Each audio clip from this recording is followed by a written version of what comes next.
it's important to, get diverse workforce, but the people need to have the right skill sets, the right competency, aptitude.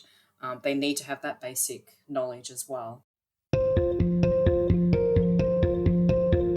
You're listening to KBcast, the cybersecurity podcast for all executives. Cutting through the jargon and hype to understand the landscape where risk and technology meet. Now, here's your host, Carissa Breen. Well, welcome, Jacqui. I'm really excited to have you on the show today because I actually have known you for a while, and I think my very first cybersecurity event was down in Melbourne that I spoke at, and I think this has gone back 2016 days, and I really loved how you presented, how you spoke, and I've always wanted to get you on the show, but I think, things happen and time gets away, and I know that you're sort of doing things a little bit differently now, so I'm really keen to talk about a few things today, but before we dive on into that, I'd love to get your thoughts on your journey. So where you sort of started and what's that career path look like to what you're doing now? Thanks for having me on the show, Carissa. It's been really great. I remember that first panel that we were together as well. It was a very long time ago, but it seems like when I started in technology was a really long time ago as well. So I was really lucky that my parents always were into technology, so I was around it quite a lot. And so much so that my parents would actually force me to touch type every single day. And if I didn't do that, then I'd actually be grounded. So I became a really fast touch typer. And during school, it was really useful because, when you're writing essays and when you're doing different things, I was a really fast typer. So when it came to the time when people were saying, okay, what do you want to do? Because I'd been around computers quite a lot, I was studying computer studies at school. And because I was quite a fast typer, I decided to get into technology. So that's how I got into IT. The other opportunity that I got was to be able to do work experience at Australia Post. And they put me through kind of like a little rotation. So I got exposure to the different areas of IT.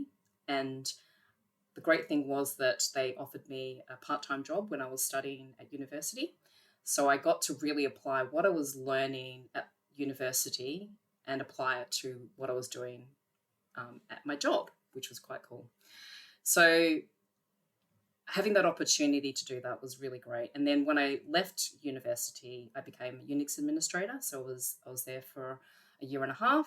And then I kind of got itchy feet. I know that you probably have the same thing, but I wanted to travel. So I decided to go to Europe and I worked at a help desk there for a few years.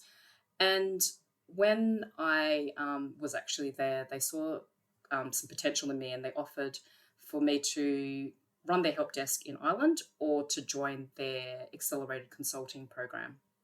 So they were basically taking really smart people from all big engineering companies internationally and retraining them to be consultants. So what we did was we went through 6 weeks of really intensive training. So we did CCNA, learning about networking. We went through a heap of training to teach us about security, how to do project management, how to, all the Microsoft certifications as well was a big element of it as well. So by the end of it, we had done all this really intensive training and then had to do the certifications. So very quickly they were building up this kind of skill set in these people. And so from there, they then asked us whether or not we wanted to do networking or security. So then I chose security. And that's where my security career kind of started. So it was over in London when I was working there. So I worked on some really awesome projects there, implementing stuff, building stuff, writing documents, talking to customers and doing lots of traveling as well. And I did that for 7 years and even got to work at the Athens Olympics, which was really cool. That was one of my favorite moments. And working to secure one of the European Commission war rooms and doing risk assessments and really getting a really broad exposure to different areas of security, which was really great. And after being in London for 7 years, I then moved to Paris for 7 years and did consulting over there as well. And then 7 years ago, I came back to Australia. So I keep saying it 777. Yeah, I was going to say 777 after 7 years. Well, they do say after 7 years, you make some substantial shift. I don't know, maybe it's something I read a while back. Time for change. Yeah, possibly. At the moment, though, I've been 7 years in Australia. I don't think I'm looking to move yet. So maybe I found what I want to do over here in Australia. So when I was in Australia, I actually got transferred with my company that I was working at in Paris to Australia. And then I moved to ANZ after my maternity leave. And I worked in 3 different departments at ANZ. So I worked in the Identity Access Management team, doing some implementation there. Then I moved into the cybercrime team for the INSO space at ANZ, which I really loved. And then the last job that I did at ANZ was to work as head of the security and culture team there with Erica Harding in a job share position. So while I was over there, I really started to get into the cybercrime space, and I saw that small businesses really needed help. So I had this kind of passion for, okay, what can we do to really help these small businesses, because they really needed help, and a lot of them don't have awareness. They didn't have a lot of them don't have that basic hygiene when it comes to cybersecurity. So I looked for a company that I could go work for. So I found Cinch Security after that, and that was 2 weeks before lockdown. So my whole time pretty much with Cinch was during lockdown over here. And during that time, it was great because they really gave me really flexible working, and I got to work on lots of different things. Going from big corporate into a startup is a really great experience. I got to work on lots of different things, and I really enjoyed working there.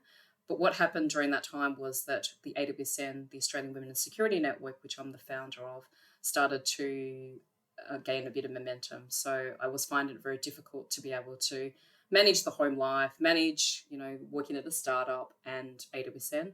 And I just felt like I wasn't doing everything well. So I knew that something had to change. And that's why I've now recently moved to doing AWSN full time. So how long have you been doing that for now? Because I think we spoke, 2 or 3 months back, and it's already popped up to do our interview. So you've been doing this for 4 months, 5 months? Yeah, 4 or 5 months now. Yes. Wow.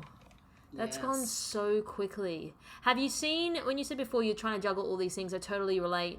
Have you seen that you feel a bit more balanced now?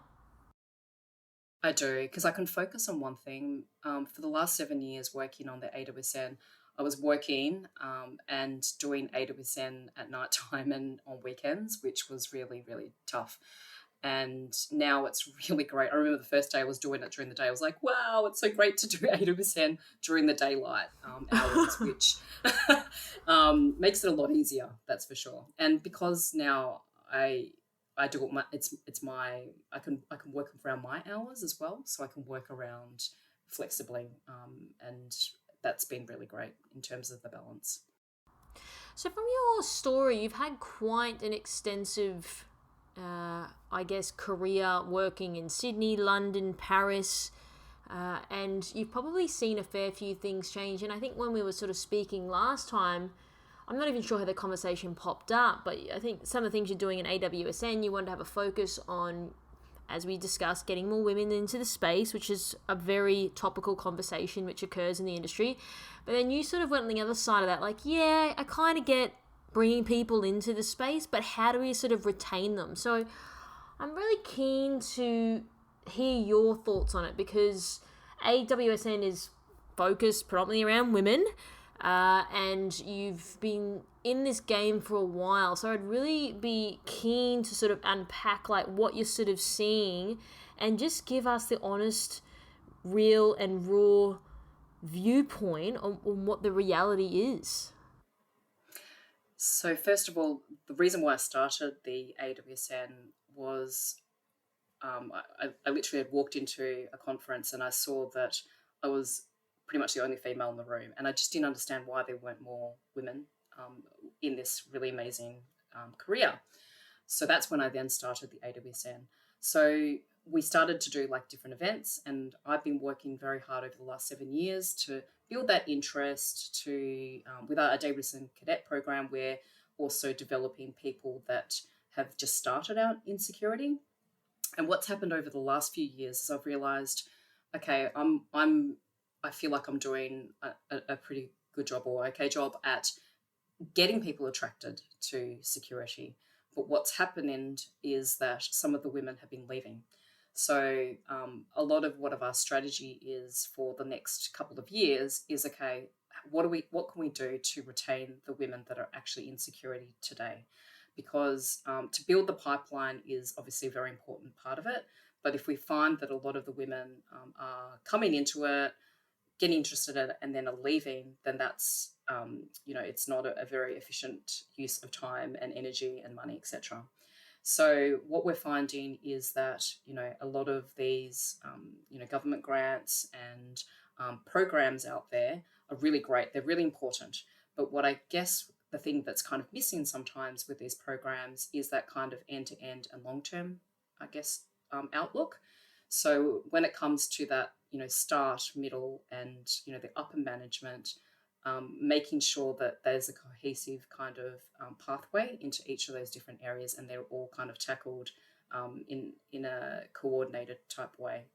So what we're finding is that there's a lot of different reasons why women are also leaving. I mean, it's not, and what I want to also mention is that a lot of the challenges that we're experiencing isn't just for women in security. It can be women in tech. It can be women in a lot of male-dominated fields.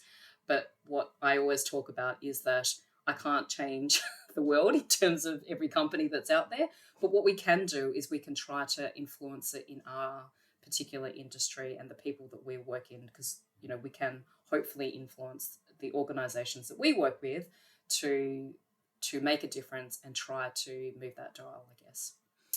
So, some of those challenges, which I think we talked about a couple of months ago, was that, there's different things that happen. So, a lot of people will at one point have families, so they need to obviously, take some time off to then look after their family, and then want to re-enter into the workforce. And re-entering that workforce, it's really important to allow for flexible ways of working, so then the mother or the father can take time off to be with their family. And I always talk about how it should be flexible working for any kind of person that wants to take time off for family or for life choices, because if you don't provide it for males as well, it means that it's not possible for a female to take time off. So if you're not going to allow the male to be able to spend time with his family, because he might want to spend time with the family, and let the wife actually look after the family, then it's not going to work. So it needs to be equal for everyone who wants to actually take that time off and spend time with the family and work. That's one thing. And the other thing is that in a lot of male-dominated fields, and it happens also when it's the other way around, when there's actually a majority of one particular type of ethnicity or gender. It naturally kind of happens where it makes it really difficult for the person that's a little bit different to be in that team. So what we find is that if there's only one female in a team, it can be quite challenging sometimes.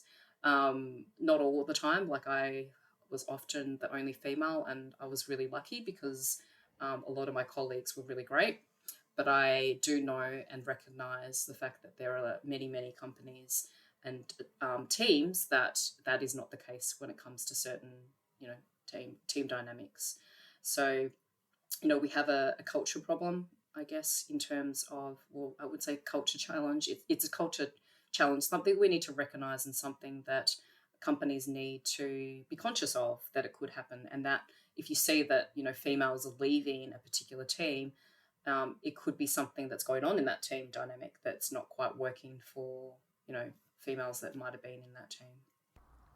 So, other than the family side of things as to why women would potentially leave the industry and then come back, what do you think are some of the other reasons that you're sort of seeing for people leaving? So the other reason was about family is one of them. The other reason is because the culture or the toxicity is really hard. The other thing is not being able to see a career path or prospects. So a lot of the time they might not have that opportunity to step up into leadership positions. And a lot of the time that is not because they couldn't do it, it's often a confidence thing, or it could be that other people in the team, they just don't feel that they can do it. And also, sometimes we think, oh, someone's going to ask me to go for this particular role, or they don't even know that that role exists. It's not even offered to them. So there's a whole range of different reasons why, that pathway up into the upper levels of leadership aren't filled by many women as well. And so it's culture, it's working conditions in terms of, having flexible working, but it's also keeping them interested, and knowing that if it doesn't work out for a particular area of security, that there are other areas of security that are out there. So, for example, some of the women that are in our network, they are in a particular area of security and they have maybe a really bad experience, and they go, no, security is not for me. But they don't realise that there's other areas of security that the skill sets that they've learned from that particular job are very transferable to another area of security that they may not even know about. So it's that kind of awareness of these are the other roles that are out there, and these are some other incredible people that are working in that space that you could possibly go and follow in their footsteps. Mm-hmm. So I'd like to sort of just press on a little bit on the toxic culture side of things. Now, I have seen a lot of people in this space, probably after maybe the last 12 months, sort of diving into this. What do you sort of mean when you say that? Like, is it that it feels like men versus women, or is it women versus women, or what are some of the things that you're predominantly seeing when people are speaking like that? So toxic behavior, I feel it's not just men, being untowards towards women. It can actually be, female. There's some female leaders also that may not be, empathetic or, good leaders as well. I think it's both sides, but it's the toxic behavior is about, people not respecting others in their team and not listening to others, not being showing empathy in terms of, certain conditions or certain opinions, and listening to others and undermining people as well. And that's not very, it's good, not good for business as well, because obviously these people, we have very talented people that are actually in the industry, and if they're leaving because of this kind of culture, that they don't feel very comfortable to be able to speak out or to raise something, then it makes it really difficult for them to want to stay, and they end up leaving. Absolutely, and I don't blame them. Like, no one wants to be in an environment like that, and I've definitely left companies before because of the toxicity that existed, and I didn't want to be around it. Yes, that's true. Exactly. And the thing is, I've also spoken to a few people that don't even realise, I guess, that they're in a toxic environment, and that identification is probably a really key thing. They think that, especially people that it might be their first job, they don't realise that that's not normal as well. Yeah, so some people, it's not until you speak to somebody else and you go, oh, well, actually, that wasn't right. And, a lot of people realise it a few years later and go, wow, okay, that really did affect me. And, a lot of people, it really starts to help, affect their mental health as well. And when that starts to affect your personal life, that is when it's not on. So we're actually going to be, myself and with AWSN, ISACA, ISC Squared, also Cyber, Day of the Month, and IC Squared are coming together to do an event actually next month on the 21st of July called Cyber Shift. And what that event is on the back of the event that we did at AusCyber called Culture Shock last year. We did an event, ISACA AWSN, this year at the International Women's Day on toxic culture, and now we're going to be doing this event because, we've been having this conversation about, and trying to raise awareness of, this type of challenge. But what we really want to do is to shine the light on it and to work out, okay, what are the tangible things that people as individuals as managers, as organizations, what can they tangibly do to try and change this? Because what we see is that it's possible. Like I see, like, especially small businesses and startups, they actually start from the beginning of building a really great culture. When I was in that I was only there for like a year and a half, I guess, in the startup scene, but all the organizations that the startups that I got in contact with, a lot of them start with that policy of, it's the no dickhead policy. We want diversity from the beginning, and they actually build that culture from the start. So, and it's really great that they do that, and they recognize that it actually is good for business to do that, because you want to keep the good people. Absolutely. And I think that that's really important, and I think that's probably part of the reason why I went out on my own and wanted to foster a culture that didn't have the elements that I had experienced in my career. But when we speak about toxic culture, because I've been involved in it myself, where do you think that sort of comes from? Like, does it come from someone's insecurity? Does it come from a naivety that they don't know how to lead? They don't know how to be empathetic to people? Like, it just feels like we seem to be incubating these environments for people that are toxic, and then as a result of that, we're losing really good talent just due to real basic things that we could change to improve the experience that people have with working in these organizations. I think it's when there's one person that dominates maybe a team or a conversation. Some people I've heard actually, somebody's in a team meeting and one person actually says something that they go, oof, that wasn't appropriate to say that, but they don't actually say something. Some people just don't have the confidence to speak out and call somebody up on it. And I think that's just I don't know if it's a Australian thing, but we're all, we don't want to rock the boat, I guess, with some of this stuff. And I guess you don't want people to think, okay, that person is, I don't know, retaliating back or sort of exactly. arcing up a bit. Yeah, I mean, I've definitely been in that position of arcing up against people that I think were not operating as well as they could be, and then you start getting a target on your own back, right? It's like, that KB chick seems to complain a little bit. And it's like, well, I don't really like what's happening here. And I know that everyone thinks the same because we'd all, after the meeting, go around and talk about what's going on. But then everyone felt afraid. Correct. Yes, exactly. Yes. And I think that unless we start to, and what we usually say to people is that if somebody looks like they're being attacked, you need to almost look at somebody in the room and say, okay, let's do something about this. Because then if you've got almost safety numbers in it, I guess, in a way where you speak up and then somebody else will mimic and basically reinforce that kind of wasn't okay, that what you just said, or hang on a second, just listen to what this person is saying.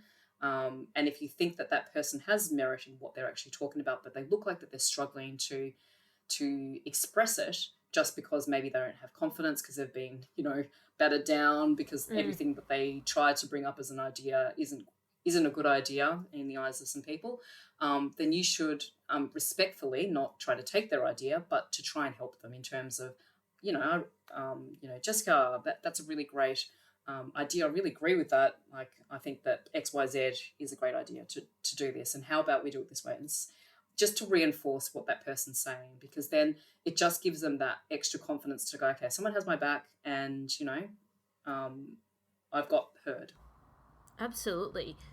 So would you say that a CISO or CTO or CIO, they've got enough on their plate, and then all of a sudden HR or someone's coming to them saying you're fostering a toxic environment? Well, not so much them fostering it, but there is starting to grow a toxic environment between other staff members, right? So one, do you think that they're aware but they're just so flat out that they're like, I don't have time to deal with this? And then two, is that a pretty hard pill for them to swallow? So over the years, I feel that a lot of organizations are actually seeing the benefit of diversity, which is great. Like, I have a lot of people that I used to go on so many panels saying, why is diversity important? Now it's organizations and, executives that come and say, I want to increase the number of women in my team. I want to retain women in security. What can I actually do?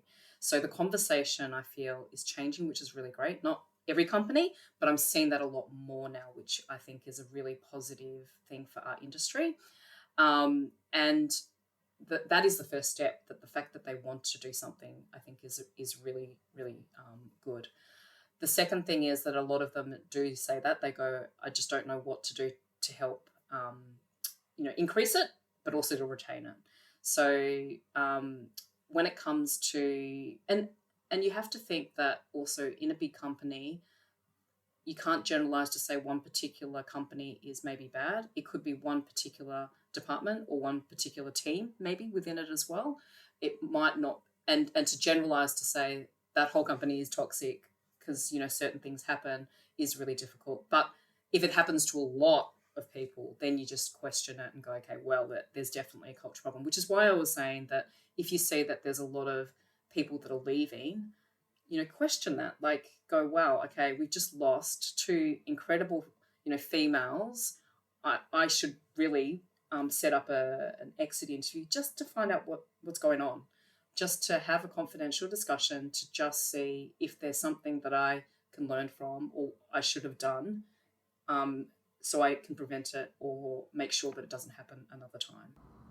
No, absolutely. And would you say it's genuine? Because I feel that some people are genuine, but then I also feel that people like diversity and I really care about it, but I feel like it's just lip service a bit. Because there's a sense, sometimes when you're speaking to people, you can just get a sense of if they're not genuine about what they're saying or they don't really care, just how they deliver it, how they come across. So I've seen both sides. So I definitely believe there are people that are genuine, that want to make a difference, but I also think that people are just saying that because that's probably what their bosses expect them to say. So they sort of just go along with it. So what's your read on that? Yes, I've seen all those types. And I guess, yeah, I mean, the fact now that companies have got the DEI programs means that this kind of happens, or 50-50, or as you say, the top executives are asking them to, get a more diverse team. And as you say, a lot of people still don't buy into that, I guess. But what we need to do is to show them, and I guess maybe it's because sometimes it's because they might not have seen people with, they usually hire people that maybe are similar to them, so they don't know what it is like to have somebody that is different to them on the team, if that makes sense. So until they are maybe working with somebody that's a female or is from a diverse background, they might not buy into it, I guess. And so what we're finding is that, companies are, when they have that 50-50, a lot of the time it can be, I have mixed opinions about, I guess, the quota thing, because when it comes to, being a woman being employed for, they say, oh, well, you just got that job because you're a tick in the box in terms of the diversity.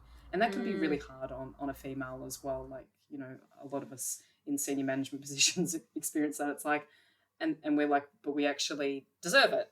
We did it on merit. And so sometimes that can be really hard for us as well.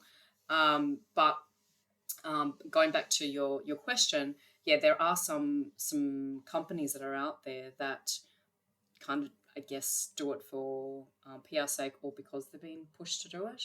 But do you know what? I think that over time, once more females or more diverse people get into organisations and people that are right for the job, I always talk very much about it's important to, get diverse workforce, but the people need to have the right skill sets, the right competency, aptitude. They need to have that basic knowledge as well. The right person for the job is really important, but to look at other pools of people that are different to yourself is really important. And I think the fact that we're starting to put those policies in place increases the number of people that are actually in the organisation. So people just see what the benefits are. Until they kind of experience it, it can be kind of hard to accept it, if that makes sense. Of course. I'd like to just go back a step when you're talking about the Cyber Shift conference and shedding more of a light on these companies. So how would you sort of expect to see companies being held accountable that do have these toxic sort of cultures and environments? Are you guys going to be providing sort of, like you said, tangible advice on that, but also where people can sort of, rather than talking about the issue, but more so, cool, I know what I need to do to get this back on track again? Yeah, so the event is going to be a series of different things. So the first one is Anjana Budge is going to give an overview of what she's been doing a lot of study in this space. So she's going to give us a bit of a presentation on that. And then it's followed by a panel discussion with some leaders in this space. And then we have a workshop component where we're going to be discussing the different things that organisations can do. And it's a series of different workshops. So we've got one straight after this event on the 21st of July. And off the back of that, we are going to create, a kind of like a pact or a series of different actions which we want people to take on and tangibly do. And we're hoping that will then start to cause momentum once we have, some organisations that take this on and show that they're making progress in this space. Then we're hoping that more companies will then come on board and try to adopt some of the things that we're suggesting. And as a result of doing this, would you say that, going back to that people being genuine as they're speaking publicly, would you start to see this problem fizzling out a little bit because we're starting to put a light on it, we're starting to not just talk about it, but provide solutions to the problem, as well as perhaps people that were just giving the lip service, perhaps sort of backing away a little bit more? Or do you think over time, I don't want to say this problem will sort itself out, but by what the sort of initiatives that you guys are bringing to the table will help facilitate that?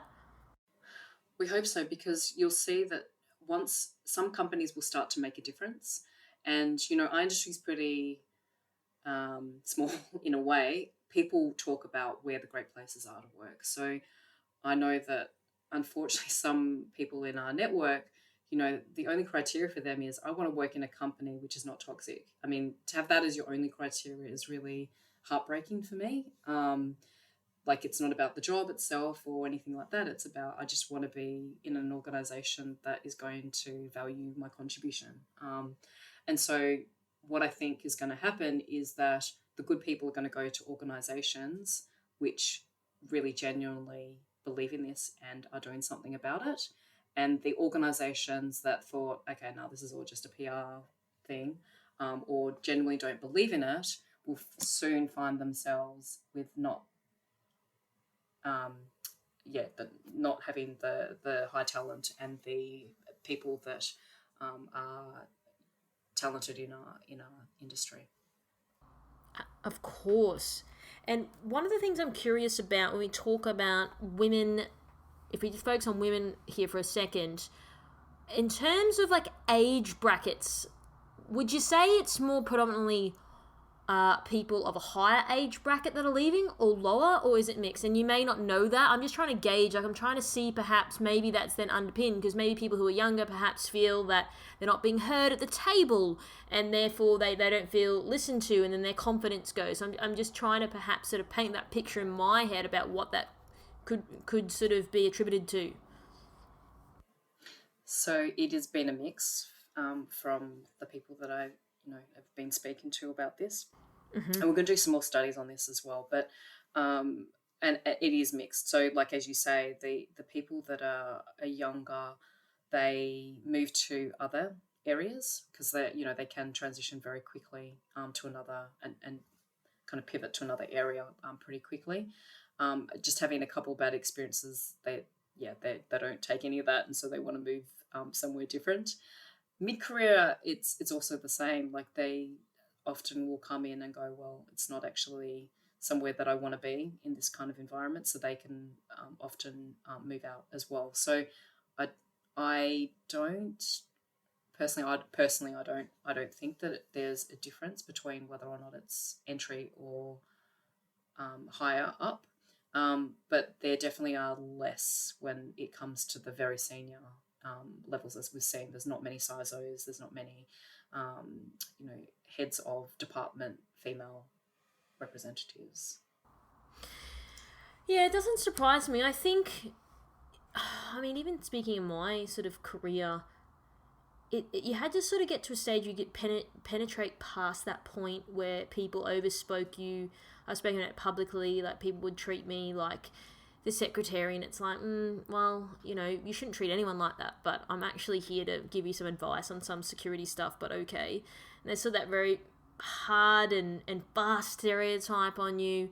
And I was in my early 20s when I started in cyber. So for me, I had to I was swimming upstream constantly. And I think now I've sort of seen, definitely in the last few years, it change. But again, I had to sort of have that resiliency there. But I am quite a resilient person. And it's hard because if I'm sitting there going, it's not been an easy road, I could just imagine what other people are going through with the things that they're experiencing. Definitely, no. And especially ones that might not feel very confident. It doesn't take very much for them to be knocked back. And if they're not very resilient, you shouldn't have to be resilient with, you just want to get your job done and not have to worry about this stuff, right? No, I completely. And I've spoken at conferences before about what people have said to me, and I'm just thinking, I would never speak to someone like that in a million years. But I was like, no, I'm just going to stay the course. That person will not matter, and they don't matter now, and I don't have to deal with them. But what you also see is that tables turn, and people that perhaps saw you as, I don't know, the young junior are like, oh, you've sort of changed your value in terms of me, and you sort of start to see the tables turn and where that's weighted, right? So I'm starting to see that as well, and I think people kind of forget around that people move and go and do other things, and you may think that one day that person frustrated you, but then you may end up working for them too, right? Because it is a small industry. Yes, exactly. No, I agree. And some people say that it, because we're in such a dynamic and kind of highly stressed industry, to be honest, like, the pressure that we have, we don't have time for any of this kind of thing. But, then there's something else that's wrong with your team, right? You need to make sure that their mental health is intact, because if they're acting out of character because they're not respecting or listening to other people and all that, there's something else that's, you might need to get more people on board or help them in some other way, right? And it's about making sure that people are kind of humble and the egos aren't brought to the team and stuff like that as well, I think, which is another element of this as well, that, we need to make sure that people feel comfortable enough to be able to ask questions, because not everyone is an expert at everything. And as we know with security, it's changing all the time. So it's almost impossible to be an expert at absolutely everything. And so you should really, respect what other people are bringing to the table, because they might be an expert at something else that you don't know about, and you might actually need their advice and their opinion and assistance with something one day. I totally agree. I'd like to just switch gears for a moment, and there was a recent AFR article. I think someone actually tagged you in on LinkedIn, which is how I found out about it, but I read it, and the cliff notes are that the Morrison government has invested $100 million to increase women's participation in STEM through various programs. But there, of course, is still issues with generating the interest of women getting into STEM, which was part of why they've endorsed this initiative.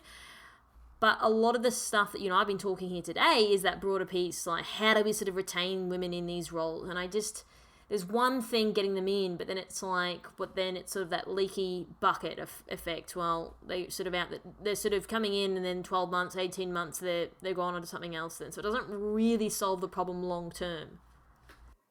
And yes, exactly. So we talked a little bit about, the fact that it's maybe a once-off program, and it doesn't set up some guide rails, I guess, to help that person on a long-term basis. And I guess working with the community or community groups or associations is one way to keep that longevity, because, associations will be there throughout the career and life of that particular person, no matter which organisation they are kind of in. And it's also about that top-down kind of organisations needing to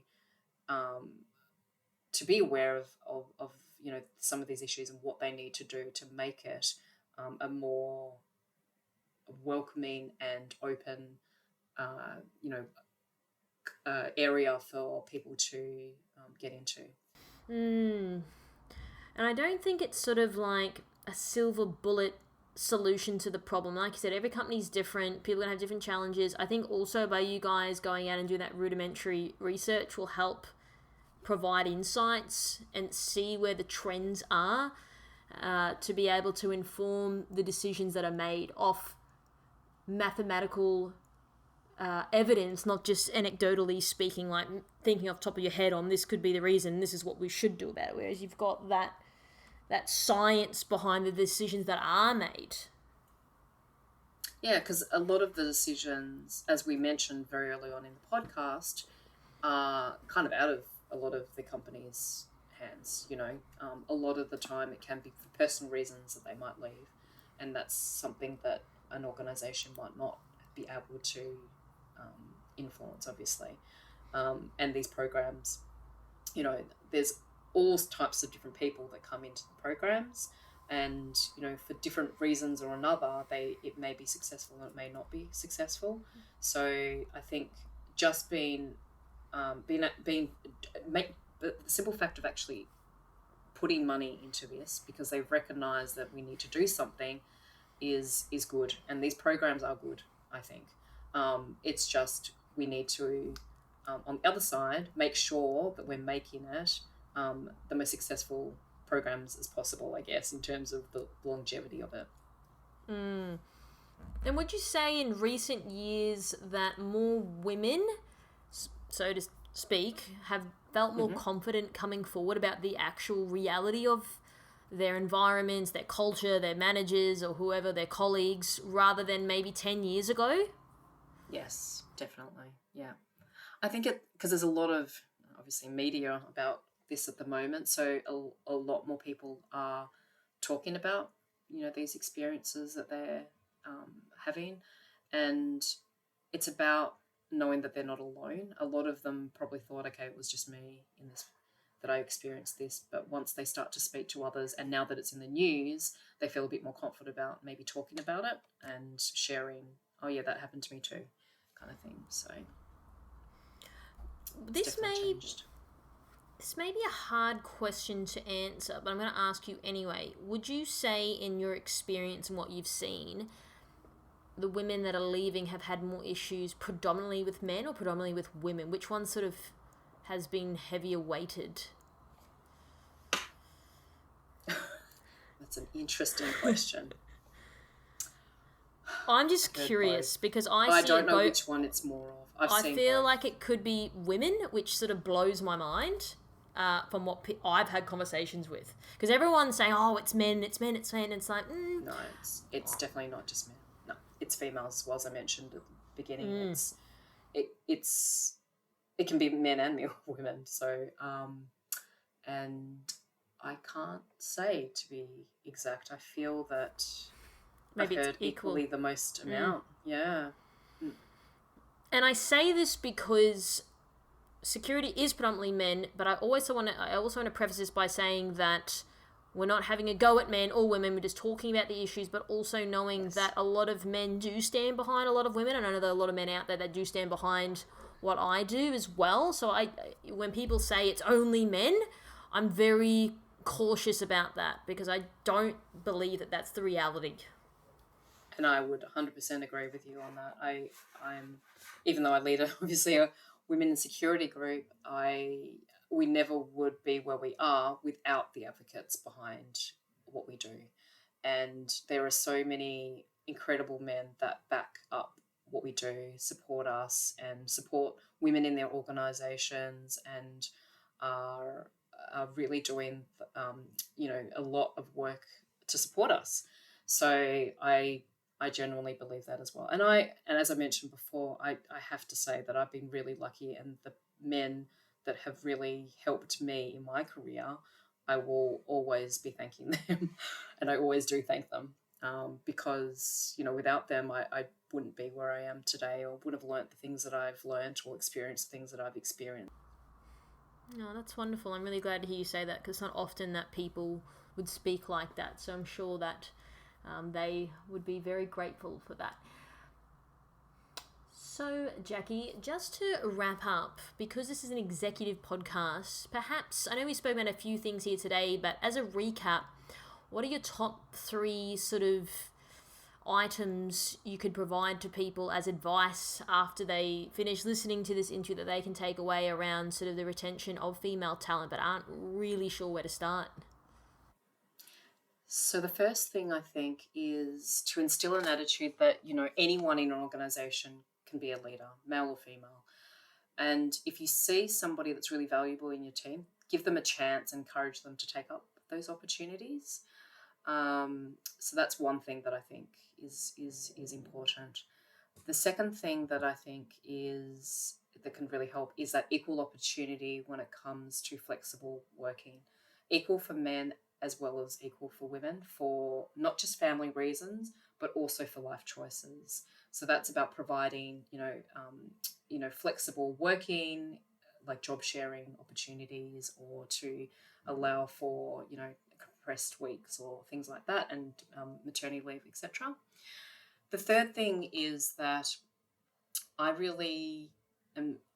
been trying to push this, is that we need to start hiring, if we want to really make a difference in turning the dial, we need to start hiring women in teams.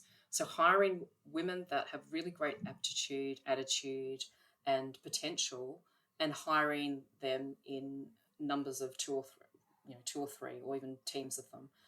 And the reason behind that is that it can be really hard to be the only female in a team. So if you're going to, and especially if it's a very male-dominated department, for example, just having that other person that's very similar to you can be really great as an ally to have that in a team.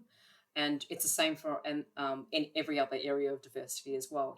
Hire 2 of that same neurodiversity, or ethnic diversity, age, etc. Whatever you're wanting to try and increase in terms of the diversity in your team. I'm not saying hire all these different people. It's just, it would be, if you're going to hire 1, hire 2 if you can. Yeah, so it feels like there's a little bit of that camaraderie between each other. And I know what it's like to work as the only female in a team, and that it can become a bit of a boys' club. And there's nothing wrong with that, because it makes sense, because they're all men apart from yourself. So I totally get why that's there, and it's warranted, right? But then, of course, it can sometimes be a little off-putting, and so even like the team events and stuff are sort of more male-related activities. So if you get sort of that balance there, perhaps it'll just, like you said, it'll build that well-rounded team. People won't feel so, not ostracized, but perhaps not so alone. Wonderful. Well, Jacqui, I really appreciated your thoughts here today. I do appreciate that I did ask you some tough questions and you answered them well, so I really appreciate that. And like I said, I really just want honest and real answers. This podcast is about stripping back all of the political correctness and just getting people the answers that they need, that they are asking out there. So really do appreciate that. If people do have a question that I didn't ask you today, how can they go about getting in contact with you? So they can get in contact with me via LinkedIn. It's probably the best way. Wonderful. Well, really appreciate your time once again, and I can't wait to get you back. Thank you very much for having me. Thanks for tuning in. We hope that you found today's episode useful and you took away a few key points. Don't forget to subscribe to our podcast to get our latest episodes. If you'd like to find out how KBI can help grow your cyber business, then please head over to kbi.digital. This podcast was brought to you by KBI.media, the voice of cyber.